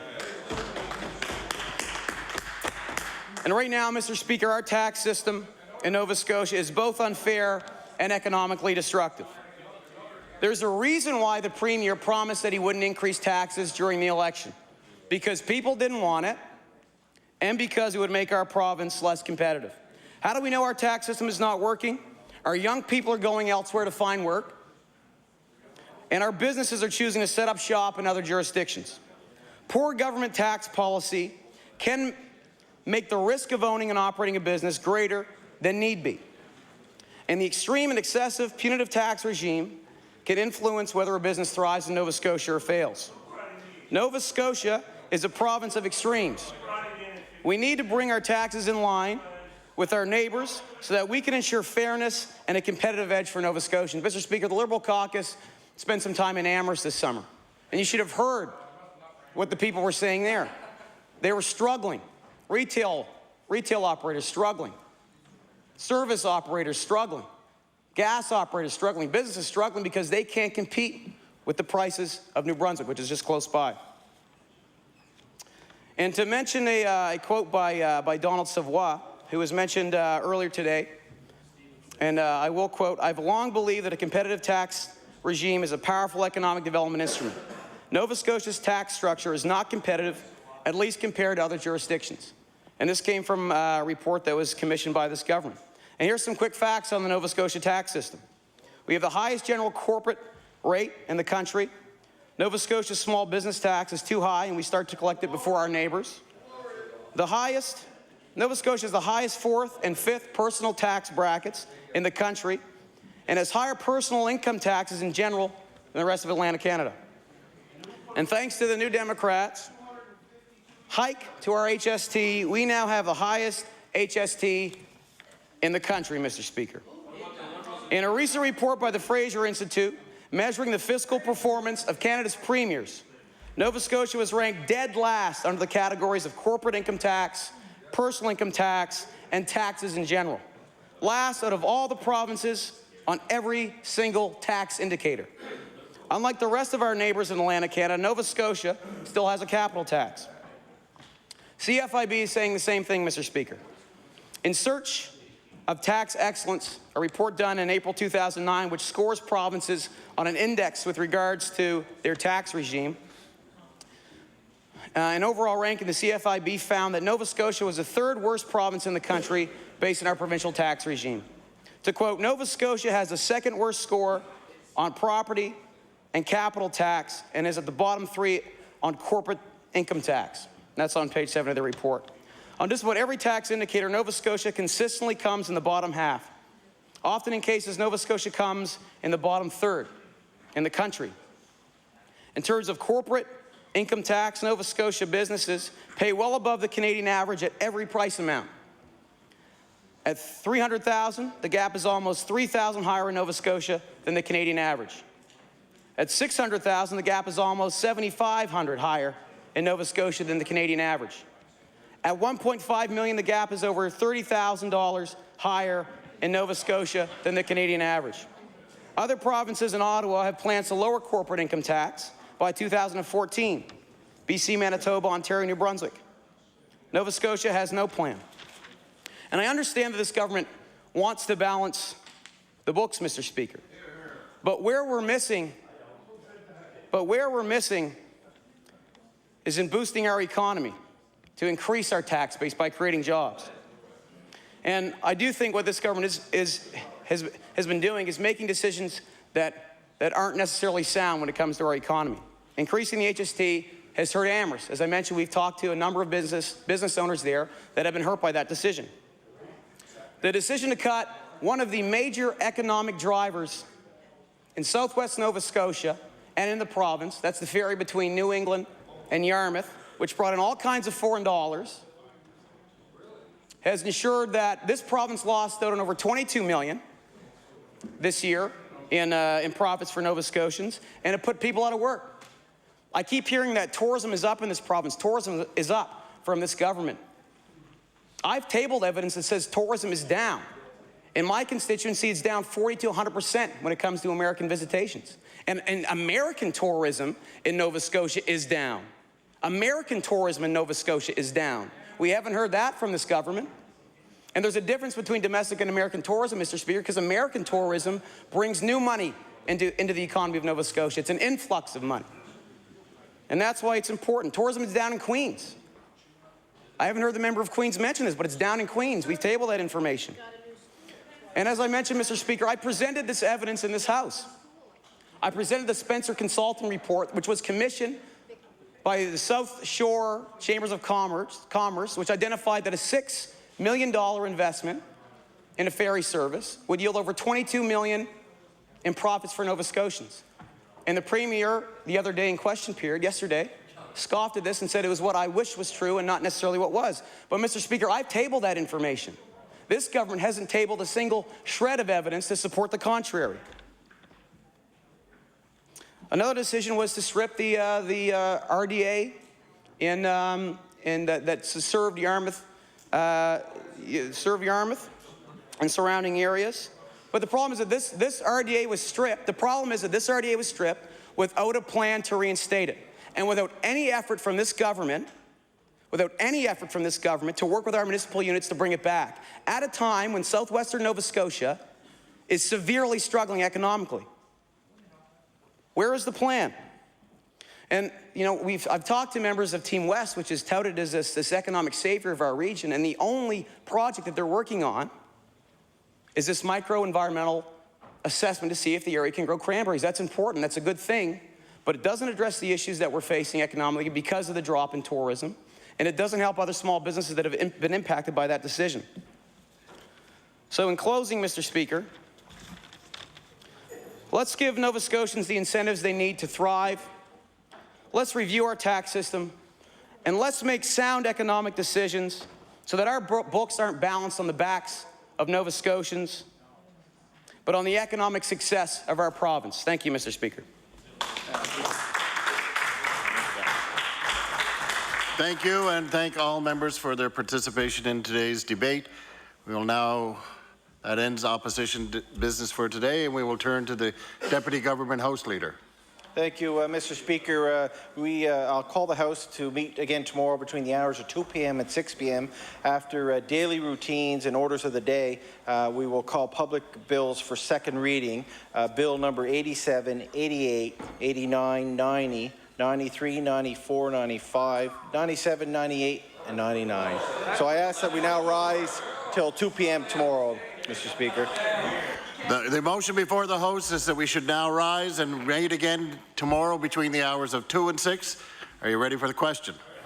All those in favour? Against? The motion has carried. We have now reached the hour of interruption. The late debate tonight was submitted by the Honourable Member from Lunenburg West. Therefore, be it resolved that all members of this House of Assembly congratulate our Minister of Health and Health Promotion and the Department of Health for their leadership in making life better for Nova Scotian families by negotiating a generic drug price drop for Lipitor, saving 20,000 Nova Scotian seniors up to $140 for the annual cost of the drug. The Honourable, the Member for Lunenburg West. Thank you very much, Mr. Speaker, and it's a pleasure for me to rise in my place and speak for a few minutes on the subject of drug pricing in Nova Scotia, past and present, and to say a few words on the leadership shown by the Minister of Health and the current administration in making life better for Nova Scotia's families by ensuring health care is better and more affordable, and that's for everyone in the province, Mr. Speaker.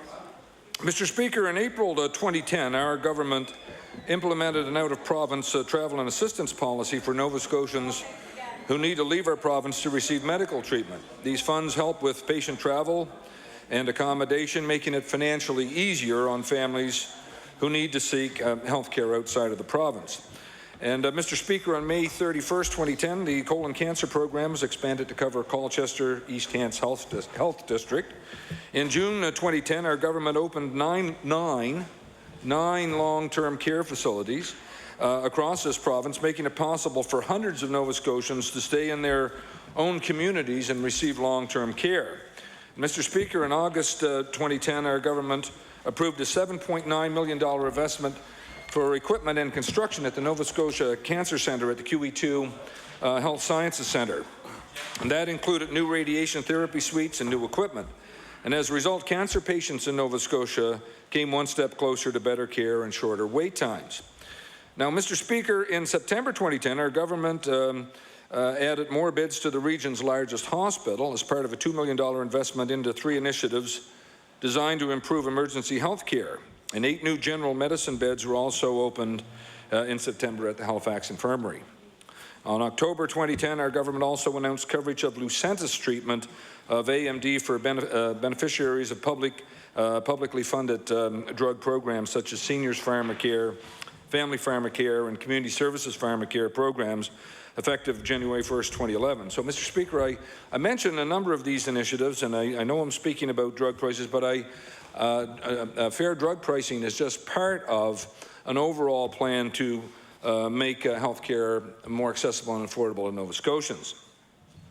So, Mr. Speaker, I would submit that what I've just explained there represents a significant amount of work for any government to accomplish in the field of health care in just a little over 1 year. And now, Mr. Speaker, we have yet another stellar example of government making a major stride toward making health care more affordable for all Nova Scotians, and of course that involves negotiating a generic drug price for Lipitor, saving 20,000 Nova Scotian seniors up to $145 on the annual cost of the drug. Mr. Speaker, government spending on drugs has almost doubled in the past 8 years. And without measures to contain escalating drug costs, they are expected to grow, and were expected to grow, by 7% in 2010-11. And of course, we're almost through 2010 now. And that was, when I say grow, I mean grow to more than $300 million annually.